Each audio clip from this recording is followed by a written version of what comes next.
하나님의 크신 은혜와 평강이 이 말씀을 듣는 모든 분들에게 함께하기를 간절히 기도합니다.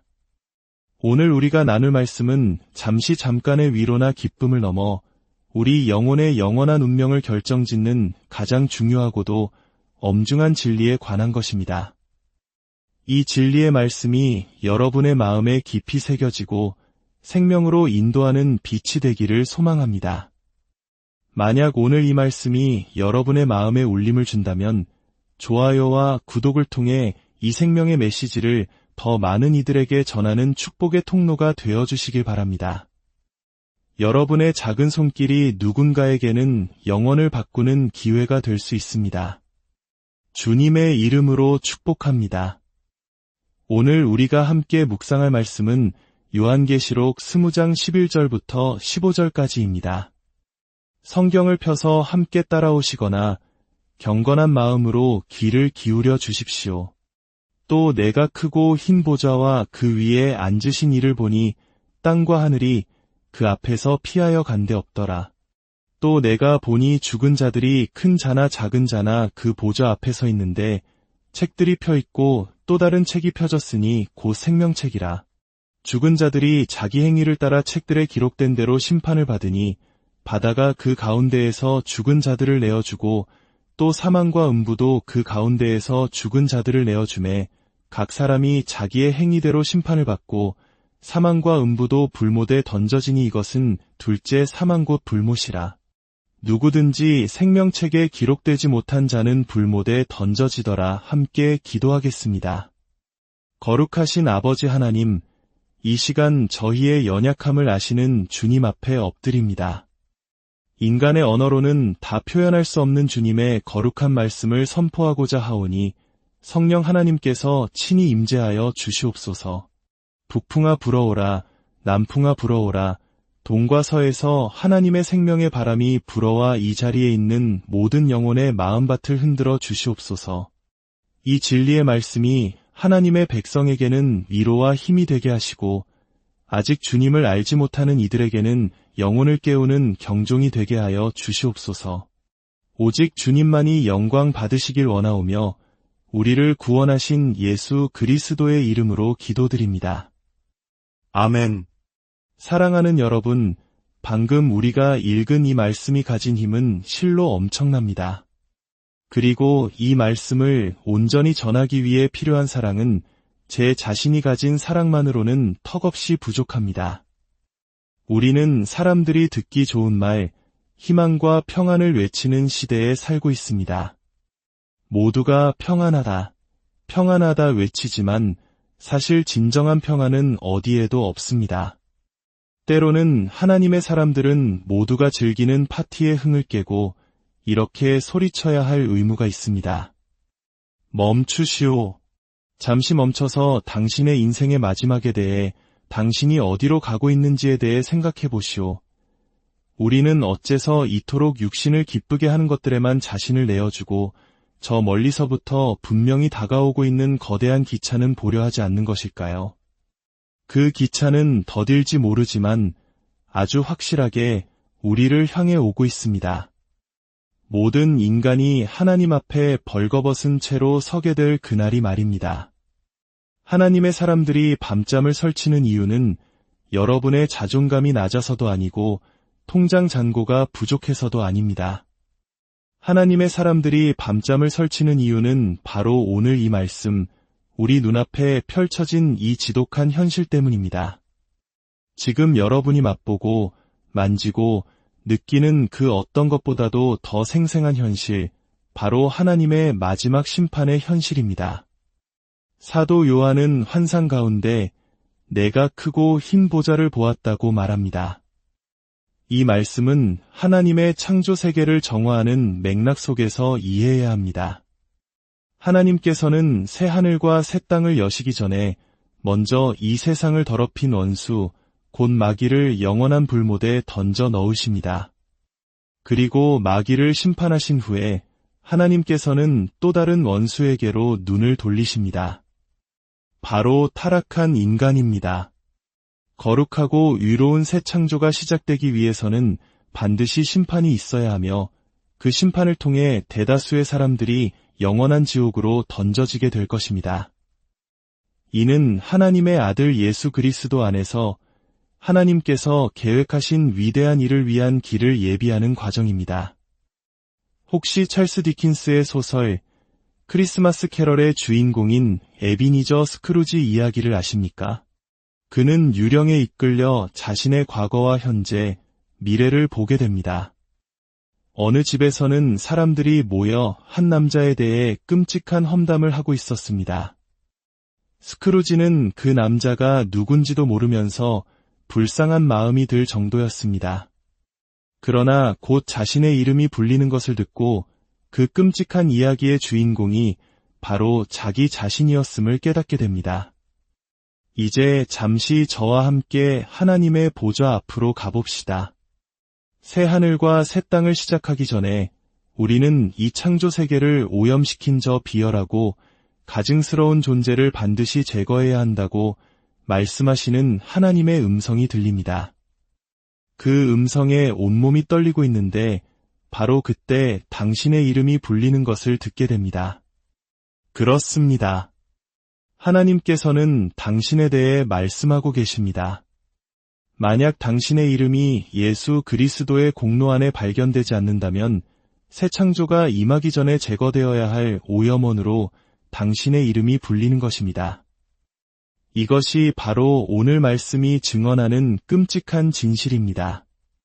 사도 요한은 내가 크고 흰 보좌를 보았다고 했습니다. 여기서 가장 먼저 등장하는 단어는 보좌입니다. 오늘날 우리 신자들에게 가장 필요한 것은 바로 이 보좌를 보는 것입니다. 이사야 선지자는 우시야 왕이 죽던 해에 높이 들린 보좌에 앉으신 주님을 보았습니다. 에스겔도 예레미야도 이 보좌를 보아야만 했습니다. 성도 여러분, 여러분에게는 보좌를 보는 눈이 필요합니다. 여러분을 구원하신 하나님이 여러분의 삶 전체를 다스리시는 주권자이시며 그분의 보좌가 너무나 거대하고 위대하여 다른 모든 것이 그 앞에서 사라져버린다는 사실을 깨달아야 합니다. 또한 아직 주님을 믿지 않는 분들도 오늘 이 보좌를 보아야 합니다. 축복이나 위로로서가 아니라 경고로서 말입니다. 당신은 언젠가 저 보좌 앞에 서서 완전한 공의로 심판받게 될 것입니다. 하나님께서 앉으신 이 보좌는 그분의 주권을 상징합니다. 하지만 동시에 이 보좌는 심판의 보좌입니다. 로마서 14장에서는 하나님의 심판대로, 고린도후서 5장에서는 그리스도의 심판대로 불립니다. 놀라운 사실은 예수님께서 빌라도에게 재판받으실 때 서셨던 곳이 바로 이 베마, 즉 심판대 앞이었다는 것입니다. 그러나 마지막 날에는 모든 것이 역전됩니다. 이제 빌라도가 그리스도의 심판대 앞에 서게 될 것입니다. 예수님을 마치 아무것도 아닌 존재처럼 취급하고 헤롯과의 정치적 거래를 위해 이용했던 그가 그날 무슨 심정으로 그리스도 앞에 서게 될까요? 아, 불쌍한 빌라도라고 생각하십니까? 아닙니다. 친구여. 불쌍한 것은 바로 당신일 수 있습니다. 당신도 혹시 똑같은 일을 저지르지 않았습니까? 복음의 말씀을 수없이 듣고도 예수님을 무시하고 거절하고 혹은 종교적인 장식품처럼 적당히 이용하지는 않았습니까? 당신이 지금 예수님을 대하는 방식, 그것이 바로 당신이 그분을 심판하고 있는 것입니다. 이 보좌는 큰 보좌입니다. 여기서 사용된 헬라어 메가스는 거대함, 위대함을 의미하는 모든 단어를 포함합니다. 권위, 능력, 차원, 무게, 그 모든 위대함이 우리 하나님의 심판보좌에 집약되어 있습니다. 이사야서에서 주님은 하늘은 나의 보좌여 땅은 나의 발판이라 고 말씀하셨습니다. 인류 역사상 그 어떤 위대한 왕도 대륙 하나를 온전히 소유하지 못했습니다. 하지만 당신이 서게 될 심판의 왕은 온 땅을 자신의 발판으로 삼으실 만큼 위대하십니다. 그분의 권세가 얼마나 크겠습니까? 또한 요한이 이 환상을 보았을 때 그 보좌 앞에는 셀 수 없이 많은 인류가 바다처럼 펼쳐져 있었습니다. 그러나 요한은 그들을 전혀 주목하지 않습니다. 왜냐하면 보좌에 앉으신 이가 너무나 위대하여 다른 모든 존재가 완전히 사라져 버렸기 때문입니다. 인간이 인간에게 얼마나 큰 가치를 부여하며 살아갑니까? 그러나 하나님께서 자신의 영광을 온전히 드러내실 때 우리 모두는 그저 사라져버리는 존재일 뿐입니다. 당신이 교만과 씨름하고 있다면 하나님의 보좌를 바라보십시오. 모든 교만은 그 앞에서 눈 녹듯 사라질 것입니다. 이 보좌는 또한 흰 보좌입니다. 이는 하나님의 절대적인 의와 거룩함, 순결함을 상징합니다. 천사들조차 그 앞에서 얼굴을 가리지 않고는 설 수 없는 눈부신 광채입니다.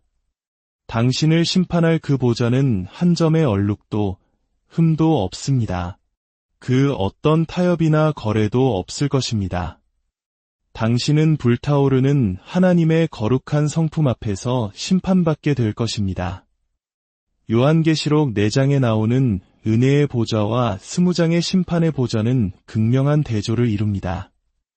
심판의 보좌에는 하나님의 언약과 약속을 상징하는 무지개가 없습니다. 그날에는 더 이상 아무런 약속이 주어지지 않습니다. 천사들의 찬양 소리도 기쁨의 노랫소리도 들리지 않습니다.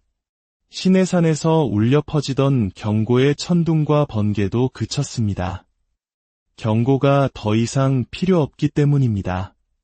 구원으로 이끄시는 성령의 역사도 하나님과의 화평을 상징하는 수정 같은 바다도 없습니다. 모든 은혜의 방편이 사라진 자리, 거기에는 오직 심판만이 남아 있습니다. 이전에 가까이 나아오라고 부르시던 음성은 이제 불법을 행하는 자들아, 내게서 떠나가라. 내가 너희를 도무지 알지 못하노라고 외치는 두날 가진 검과 같은 음성으로 바뀝니다.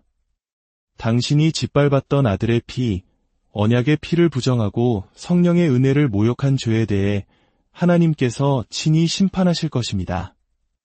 보좌에 앉으신 이는 누구입니까? 성부 하나님이시며 또한 성자 예수 그리스도이십니다. 요한은 이를 구별하려 하지 않습니다. 그날 당신은 신성의 완전한 충만함 앞에 서게 될 것입니다. 더 이상 온유하고 겸손한 목수의 아들이 아닙니다.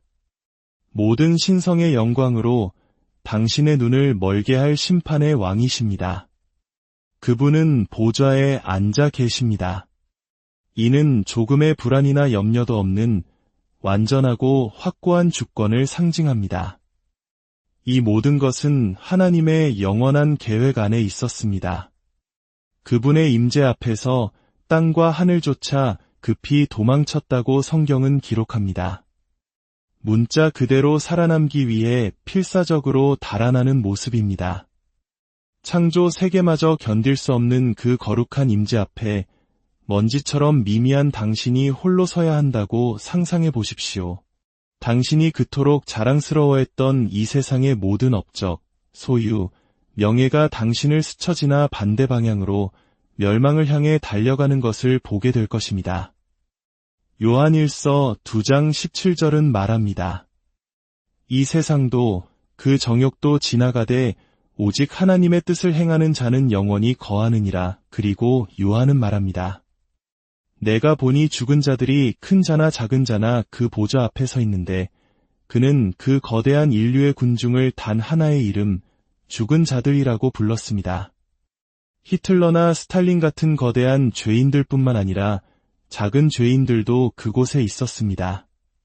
통치자와 백성, 귀족과 평민, 학자와 무식한 자, 문명인과 야만인, 황제와 거지 모두가 예외 없이 그곳에 있었습니다. 그들에게는 흰옷도 종려나무 가지도 없었습니다.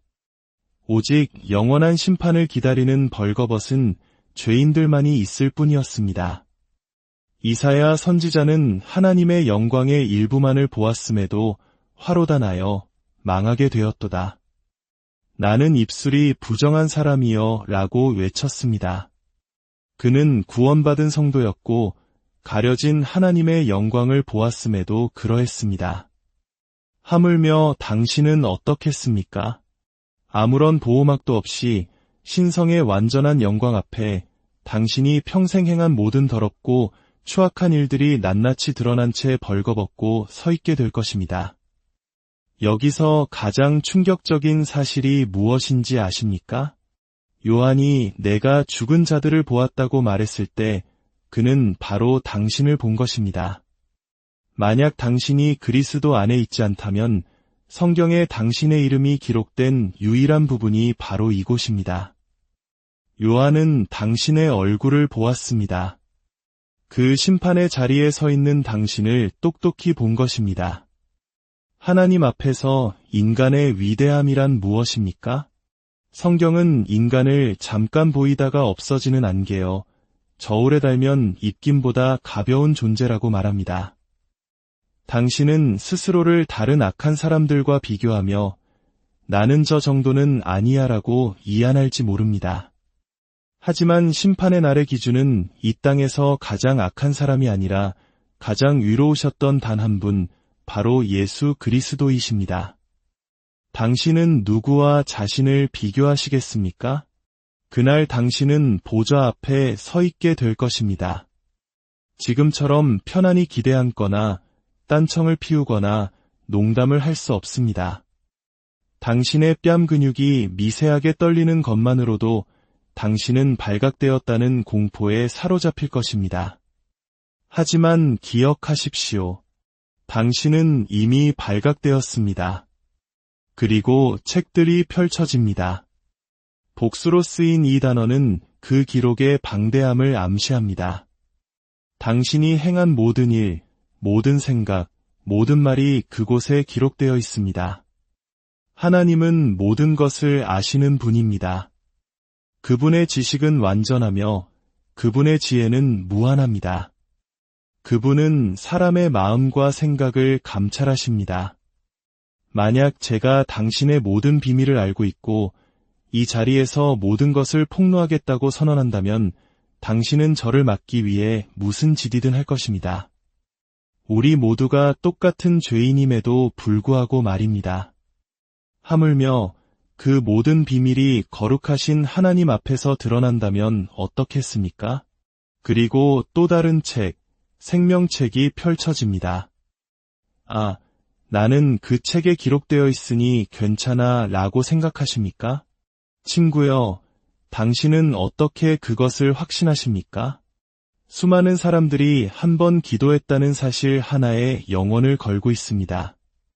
그러나 성경은 구원이란 한 사람의 인격과 삶을 변화시키는 하나님의 초자연적인 역사이며 반드시 열매를 맺는다고 증언합니다. 좋은 열매를 맺지 아니하는 나무마다 찍혀 불에 던져질 것입니다. 바다와 사망과 음부까지도 그 안에 있는 죽은 자들을 내어줍니다. 온 창조 세계가 하나님의 명령에 순종하여 범죄자들을 그분께 넘겨주는 것입니다. 마치 아벨 성읍 사람들이 자신들이 멸망하지 않기 위해 반역자 세 발을 성벽 너머로 던져버렸던 것처럼 온 우주가 당신을 하나님 앞으로 토해낼 것입니다. 사망과 음부도 불못에 던져집니다. 이것이 둘째 사망입니다. 성도에게 이것은 죽음이 정복되었다는 기쁜 소식입니다. 그러나 죄인에게 이것은 자신이 곧 던져질 그곳의 모습을 미리 보는 끔찍한 예고편일 뿐입니다. 누가 그들을 불못에 던집니까? 많은 설교자들이 하나님은 누구도 지옥에 던지지 않는다고 말하지만 그것은 거짓입니다. 예수님께서 친히 말씀하셨습니다. 몸은 죽여도 영혼은 능히 죽이지 못하는 자들을 두려워하지 말고 오직 몸과 영혼을 능히 지옥에 멸하실 수 있는 이를 두려워하라. 당신을 지옥에 던지는 분은 바로 하나님이십니다. 믿지 않는 자들이여, 부정직한 자들이여, 정욕의 노예가 된 자들이여, 하나님의 진리를 비웃는 자들이여, 당신들이 어떻게 지옥의 심판을 피할 수 있겠습니까? 돈 버는 일에 영혼을 빼앗긴 사업가들이여, 하나님께 대하여는 부유하지 못한 부자들이여, 기도도 신앙생활도 없이 인생을 항해하는 나그네들이여, 지옥이 이미 당신들을 삼키려고 입을 크게 벌리고 있습니다.